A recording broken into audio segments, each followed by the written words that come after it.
This is the last and final part, part 3. If you haven't watched part 2 or part 1, go watch that right now. Do not watch part 3 without watching part 2 or part 1. Let's fast forward to when I was 11, between 12 years old. My father at the time, got visitation of me and my other 2 brothers. And my mother would drop us off over at Riyma in the Bronx. Yeah. And we would stay over there from time to time for the weekend. And like I said, I was always the only girl. It was a bunch of boys. It was his sons and his sons' friends at the time that used to come over there sometimes. Every time it was time to go to bed, something will always go wrong. I was in the bed and R came up behind me and started dry humping me. Was doing the same thing he was doing in Prospect in the Bronx. Now he's getting the hang of doing it. Now he's feeling more comfortable with doing it more often. Now he's still making sexual noises in my ear. He's grabbing me aggressively. He's gripping my chest. He's like breathing hard in my ear. All of that. This is all while everybody's in the house. Everybody's sleeping. While all this is happening, I'm thinking somebody may jump up and see something, or somebody may wake up in the middle of the night, walk past and see it. Nobody didn't see anything. And he just got up and act like nothing happened. Just got up and act like nothing happened. And he always waited for the perfect moment. He knew when it was bedtime. He knew where I was going to be sleeping at. He just knew everything. Another incident happened at that same address in Riyma in the Bronx. T, the same person that was exposing me to porn, he crept up behind me in my bed, in the bed that I was sleeping in the Bronx. And the room with a hole full of boys, because I didn't sleep in the living room. They always put me in the room with the boys. He crept up behind me, and he grabbed my chest, and he grabbed my vagina. And I pushed his arm off of me, and I said, "What the fuck are you doing? I'm your fucking sister." I turned around and told him that, and he looked at me like I was fucking crazy. And I pushed him off of me. I mushed him off of me. And he still kept trying to get my attention. And this is in the middle of the night. I don't know if he was shocked that I pushed him off or I cursed at him. I don't know why his reaction was like that. But I wasn't okay with that. I was, at that point when I said, "I'm your fucking sister," I was fed up. Because it happened too many times for me to get to that point where I got to now violate you and curse you out. They just thought it was cool to just grab me up in the middle of the night and do whatever the fuck they wanted to do to me. I wasn't okay with it. And I wasn't cool with it. So I nipped it in the bud from that point on. Don't fucking touch me. And we shouldn't even be in this situation. Me and you shouldn't even be this close in a bed. First and foremost, I shouldn't even be laying in a bed or in a room, period, with a bunch of boys anyway. But they still allowed it. They still pushed me in the room, still forced me to be in a room with them. And I couldn't lay nowhere else. That's why I always felt like nobody didn't give a fuck about me and nobody didn't like me. Nobody didn't care about how I felt and what I thought. Another incident happened to me when I used to live upstate in Liberty, New York. My cousins that used to live in the Polo Grounds when I used to live in Harlem at the time, the family that used to live in Building 3, they used to come upstate and visit me from time to time, every other weekend, sometimes every weekend. One of the cousins that I was telling you that was doing something to me, it's been multiple incidents where he has walked in on me in the shower, opened up the shower curtain in the bathroom. At the time, that bathroom didn't even have a shower curtain. It had a glass door. It was a see-through shower. So he would come in the bathroom, open up the shower door, and expose himself to me, force me to touch him, and was playing with himself while I'm in the shower. Now, this is why I always make sure the door's locked. I always make sure the door's locked. Or they will find their way to come in the bathroom. Or they will try to make it seem like there was a reason for them to come in the bathroom. When there was never no reason for them to be coming in the bathroom. If a female is using the bathroom, nobody should be coming in that bathroom. Nobody. And I just felt violated. Throughout all this shit that I've been through, I knew that nobody didn't have a care for me. Nobody didn't give a fuck about me.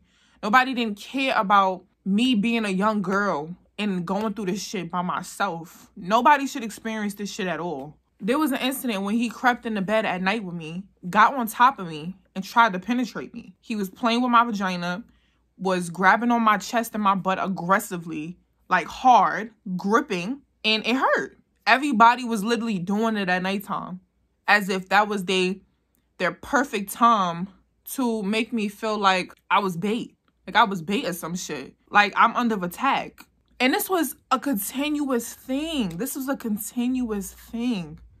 And he was way bigger than me. But I'm 12. I don't know nothing about sex, fucking, private parts, nothing. I'm 12. Middle school, 12. I don't know anything. So if I'm trying to stop something from happening to me, I'm trying the best way that I can. But I did try, though. I did try.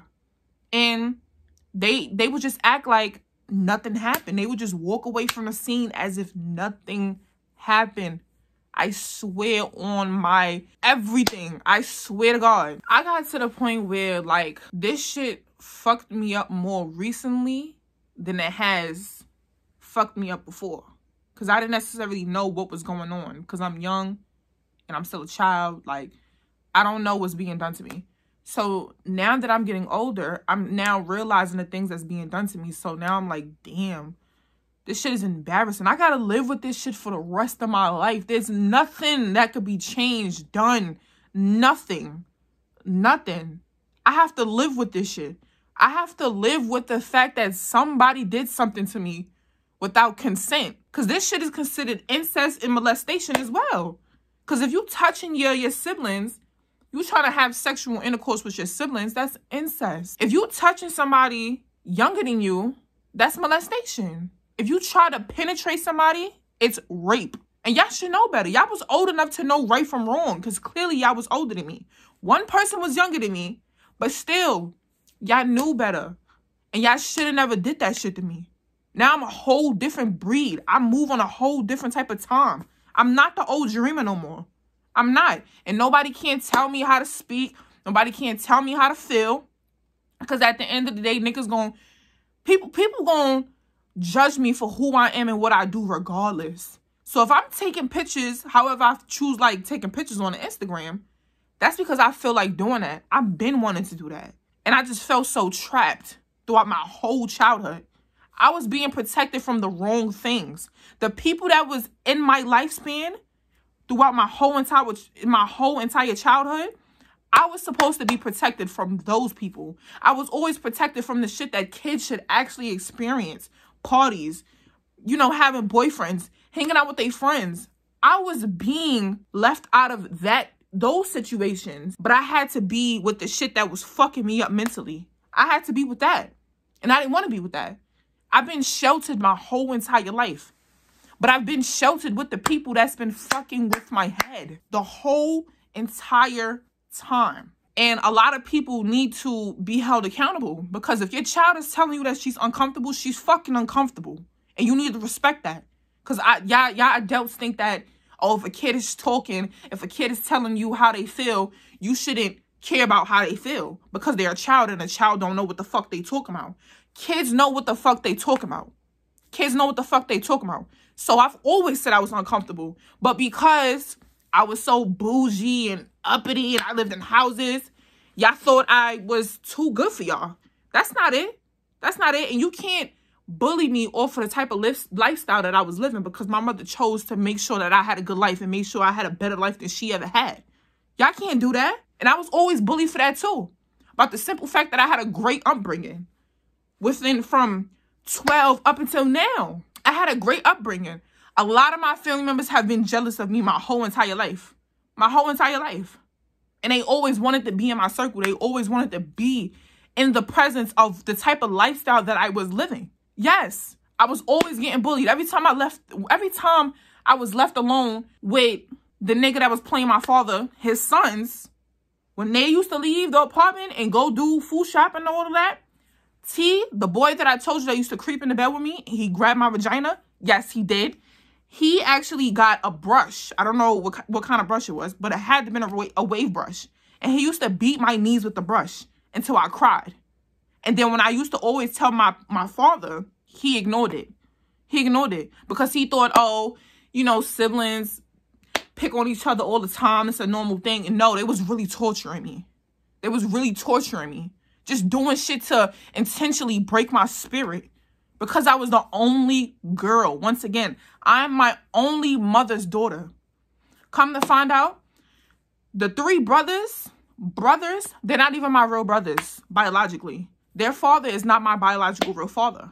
So they're not my real family. That's the only good thing that I got out of this whole situation, about the simple fact that they're not really related to me. I have a whole nother dad that is willing to be there and support me with whatever in my whole entire life. He's been here since day one. Even when he tried to vouch for me, he's been here. He's been here. And I'm telling y'all in detail because I need everybody to understand that this shit is serious. This shit happens in a lot of homes, a lot of black homes, period. This is not just about black people. This is about all people, And this don't happen just to women. It happens to men too. This shit happen to men too. And I need for y'all to know, nobody don't deserve that, to go through this shit at all. This shit is traumatizing. This is childhood trauma. This is shit that prolongs with you for the rest of your life. For the rest of your life, it fucks with me when I'm at work. Because I'll just mentally just shut down. Out of nowhere, I have a mental breakdown. And I don't even know what the fuck going on until I realize, like, damn, a lot of the shit that happened in my childhood just hit me in the middle of the night while I'm watching a movie with my man. I've also felt like I wanted to give up on life as well. Because I'm just like, nobody don't give a fuck about me. And I've been feeling like that since my whole life. I always felt like I didn't matter. I always felt like I wasn't a priority. I wasn't up here. I always felt down here. I never felt like I was important. Quiet as kept, I'm trying my best to find closure. I'm trying my best to move on because I never forgive. And I damn sure don't forget. My way of closure is succeeding. I want to succeed. I want to show people that I am capable of doing anything I put my mind to. So from this point on, I will be becoming successful. And that's all I got to say. It's now a week update on my rape story. I recently filed a report on all the suspects that were raping me between the years of 2005 and 2013. I didn't think that I would be able to make the report because it was something that I reported late and it happened so long ago. I had a conversation with my dad. He said that it was possible for me to make a report. He actually went down to the police station and got questions for me. And that's how I was able to make the report. So he said that since a lot of the rapes happen in New York City, I should go within the 5 boroughs and file a report. 5 different locations I was being raped in New York City. One of the locations happened in upstate New York. So I took it upon myself. I went down to the city and I spoke with a police officer. I told him I was there to make a report and I am a victim of rape. And I had my boyfriend and my dad there for support because I was just going through so much mentally. And I just felt like my spirit was just so broken that I needed somebody to lean on and a shoulder to cry on. When I was in the interview room, the officer was asking me a lot of personal questions. He said, look, if you're uncomfortable, if you don't want to talk to me, you don't have to talk to me. I said, look, I clearly came here to have a conversation. I don't have time to pick and choose if I don't want to talk or not. This is what I want to tell. This needs to be out there. This needs to be reported, and I need to be able to tell my story. I'm in this space where I don't want to be held back from anything. If I need to talk about something that's bothering me, I'm going to talk about it. And I'm going to make it my business for somebody else to know. Especially somebody like a detective or a police officer or my boyfriend or my dad. I want to be comfortable to tell these people what's been going on with me lately. He asked me questions like the name of the suspects, the years, how long it's been going on, how old I was when all of this stuff was going on, what exactly was happening to me around that time, and where it was happening, and how it was happening.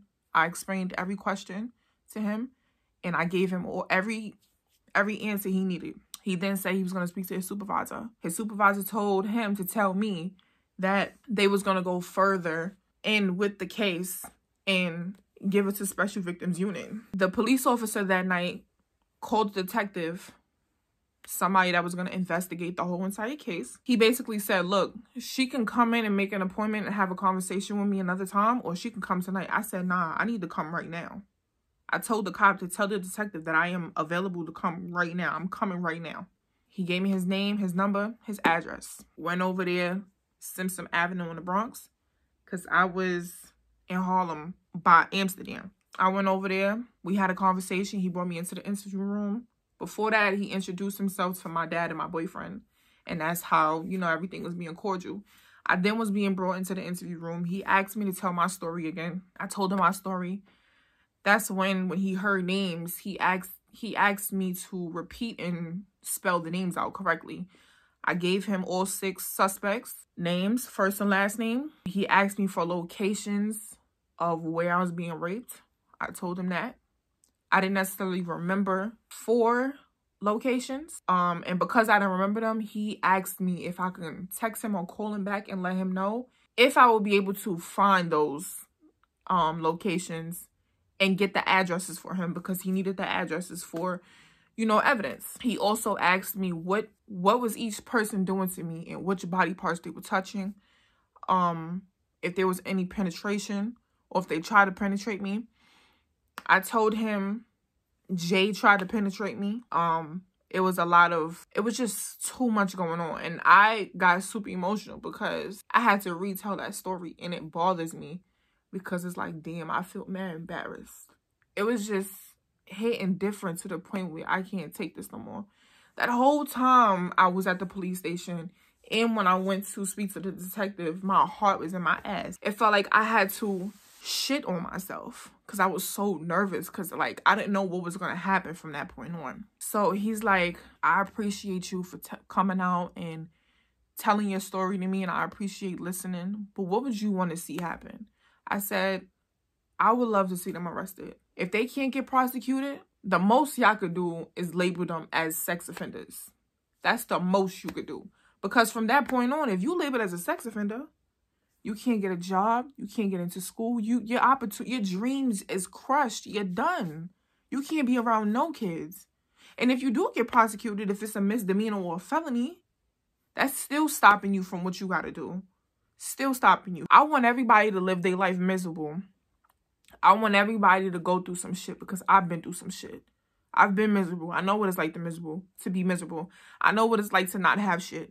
I know what it's like to feel heartbroken and just feel so empty and having the feeling that you can't trust nobody and not feeling protected. So I want y'all to feel the same way that I feel. I want y'all to miss out on so many dreams and opportunities, because that was me at one point. I want y'all to feel like the world is out there to get you. That's how I want them to feel.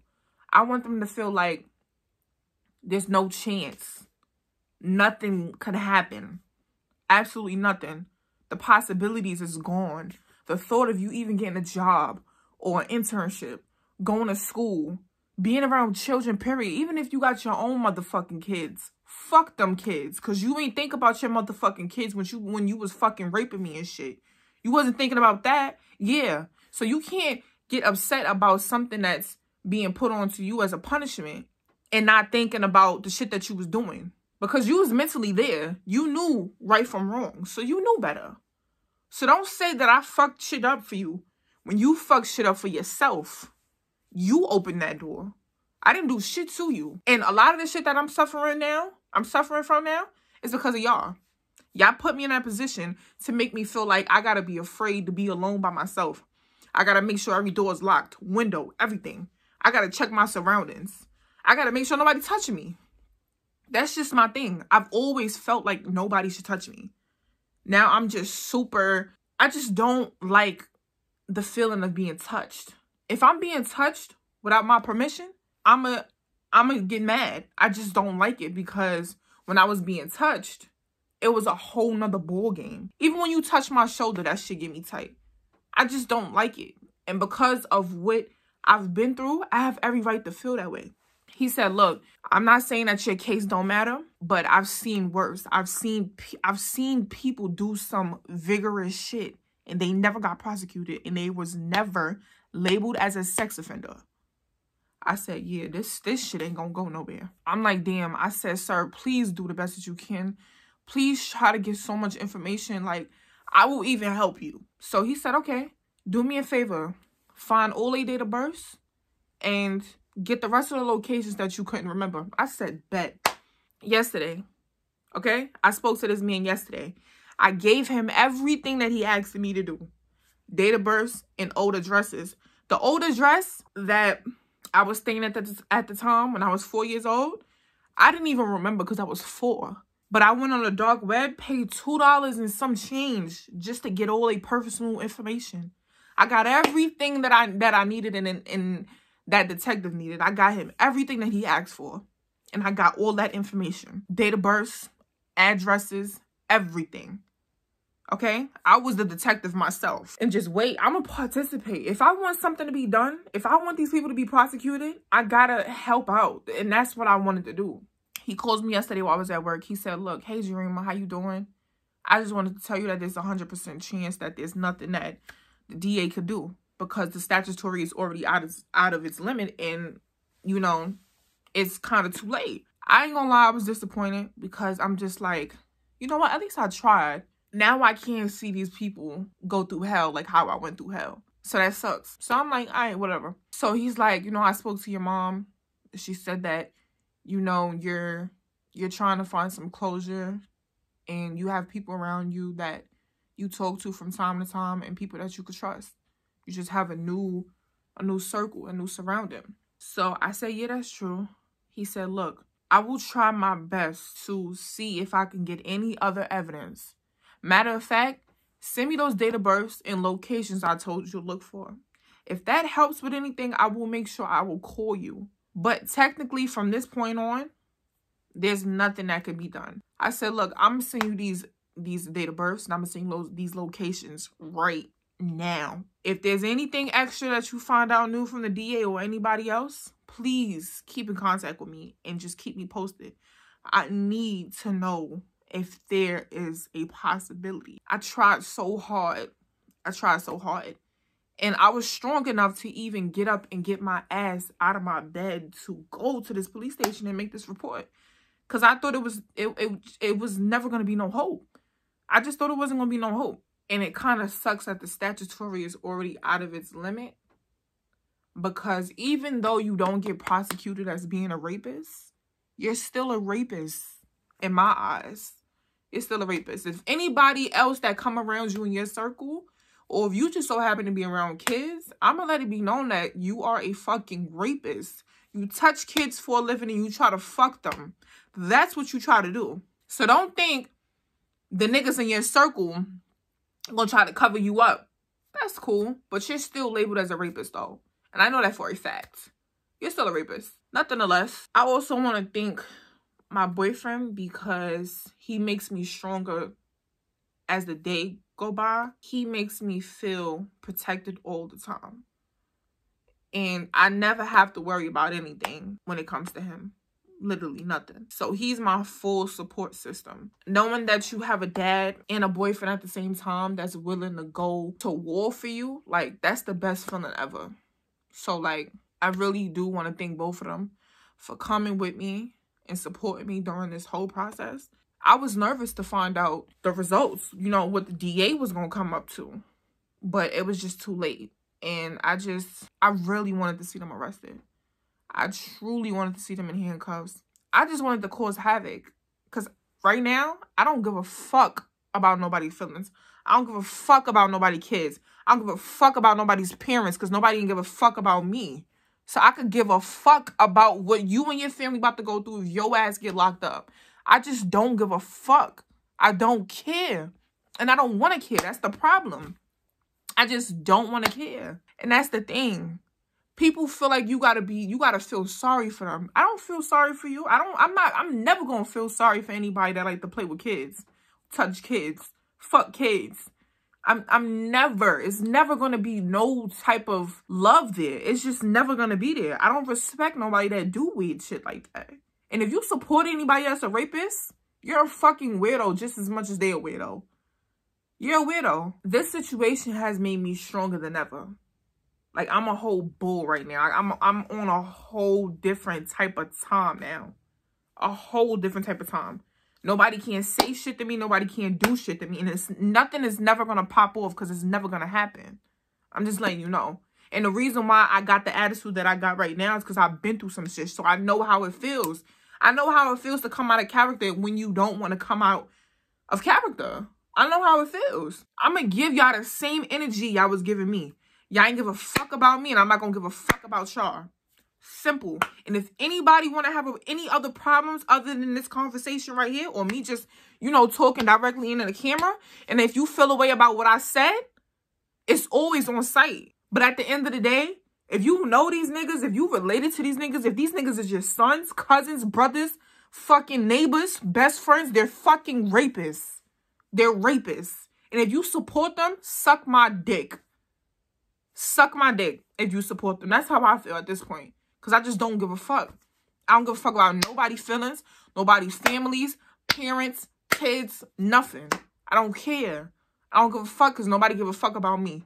Once again, this is my story. This is me being honest. I hope them bitches go to hell and suck a dick. That's all I gotta say. And I'm done. That's it. That's all.